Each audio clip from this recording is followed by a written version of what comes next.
Hello students, आज मैं आपको राग भीमपलासी का वर्णन, उसके आरोह अवरोह पकड़, उसका चलन स्वरूप किस प्रकार से होता है, इसके बारे में आपको मैं विस्तार से बताऊंगी। राग भीमपलासी एक बहुत मधुर आकर्षक राग है और यही कारण है कि भारतीय शास्त्रीय संगीत के जो विद्यार्थी हैं, जो प्रारंभिक स्तर से सीखना आरंभ करते हैं, उन्हें यह राग प्रारंभिक स्तर पर ही सिखाई जाती है और उसके बाद अन्य कोर्स में भी आगे भी होती है, लेकिन इसे प्रारंभिक स्तर पर ही सिखाना आरंभ कर दिया जाता है।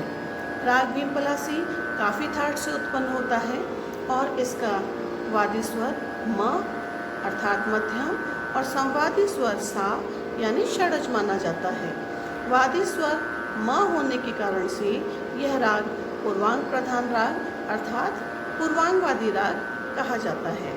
अब प्रश्न ये उठता है, आपके दिमाग में यह प्रश्न आ रहा होगा कि पूर्वांगवादी राग किसे कहते हैं। तो जिन रागों के वादी स्वर सा और प के बीच के कोई भी स्वर होते हैं तो उसे पूर्वांग प्रधान राग या पूर्वांगवादी राग कहा जाता है। और जिन रागों के वादी स्वर प से लेकर तार सप्तक के कोई भी स्वर होते हैं तो उसे उत्तरांग प्रधान राग या उत्तरांगवादी राग कहा जाता है। तो इस दृष्टिकोण से इस राग का वादी स्वर म है, इसलिए यह पूर्वांग प्रधान राग कहा जाता है और इसी कारण से इस राग को संगीतज्ञ मंद्र सप्तक और मध्य सप्तक में बहुतायत से गाते हैं।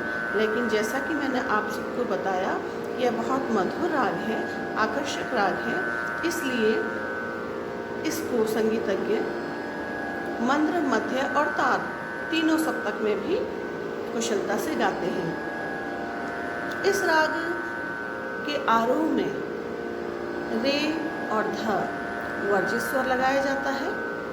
इस कारण से इस राग की जाति औड़व शाड़व मानी जाती है। इस राग के आरोह में रे और ध वर्जित लगाया जाता है, वर्जित रहता है। इस कारण से इसकी जाति औड़व शाड़व हुई। साथ ही इस राग में ग और नी ये दो स्वर हैं, ये दो स्वर कोमल स्वर लगते हैं और अन्य स्वर हैं वो शुद्ध स्वर लगते हैं।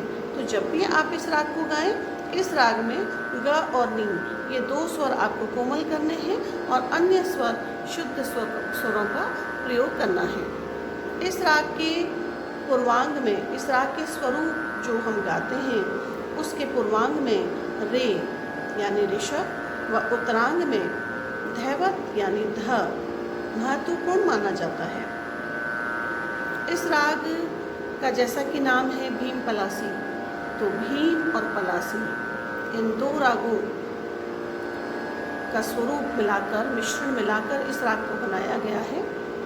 वैसे भीम और पलासी राग प्रचार में नहीं है, किंतु जो हमें भारतीय शास्त्रीय संगीत की किताबें उपलब्ध हैं उनमें भीम और पलासी दोनों रागों का वर्णन हमें मिलता है और उसी के अनुसार इस राग को, भीम और पलासी इन दोनों रागों को मिलाकर बनाया गया है।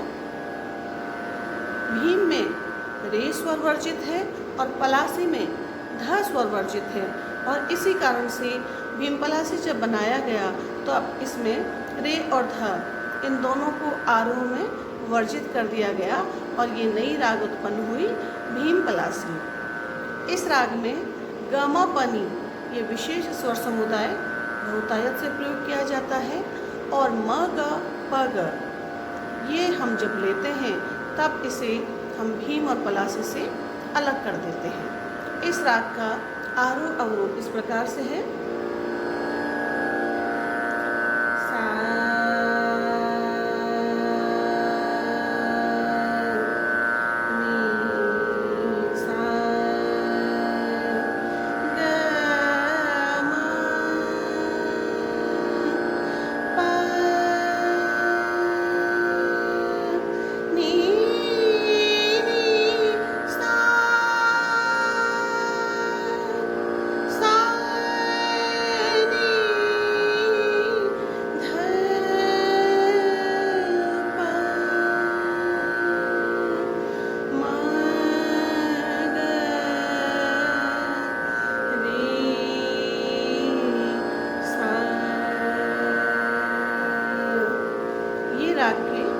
आरोह अवरोह हुए और इसकी पकड़ मुख्य स्वर इसके इस प्रकार से है। नी सा ग म प ग म ग रे सा नी सा मा ग प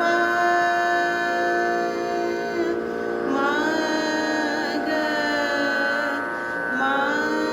ग रे सा। ये इस राग का पकड़ है, मुख्य स्वर है। इसका थोड़ा सा आप स्वर विस्तार देखें। नी सा नी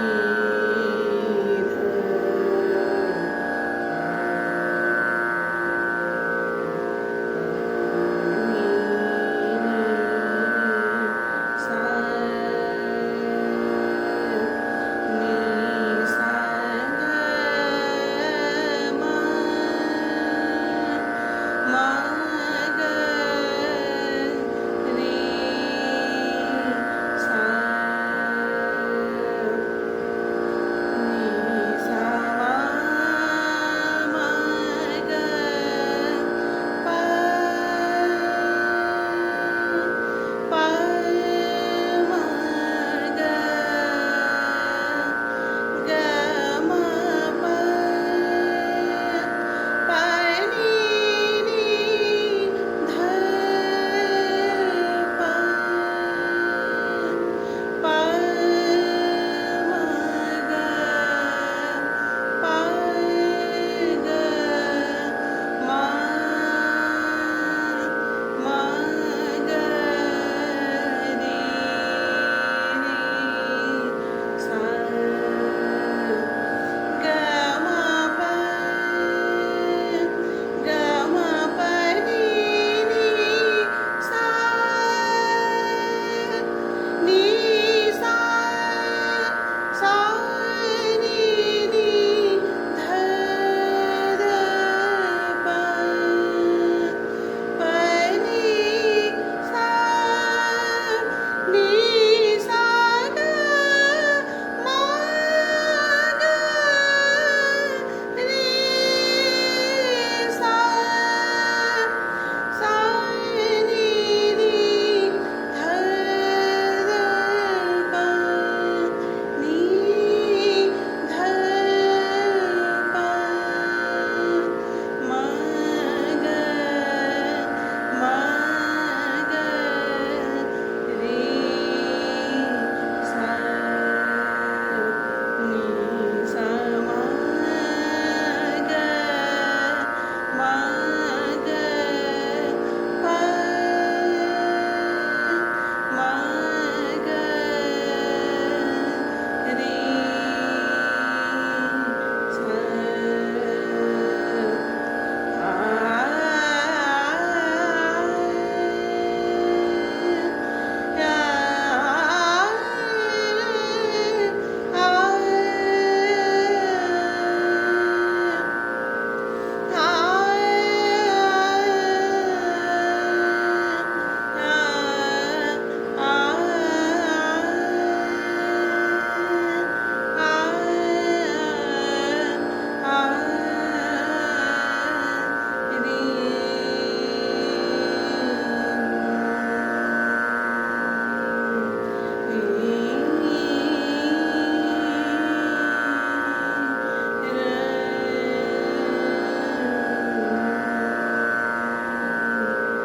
तो इस प्रकार से राग भीमपलासी का वर्णन, उसके आरोह अवरोह पकड़, उसका राग स्वरूप, उसका चलन किस प्रकार से होता है आपने जाना। अगले वीडियो में मैं राग का भीमपलासी का राग का द्रुत ख्याल आपको बताऊंगी। इसको आप ध्यान से सुने और इसका अभ्यास करें।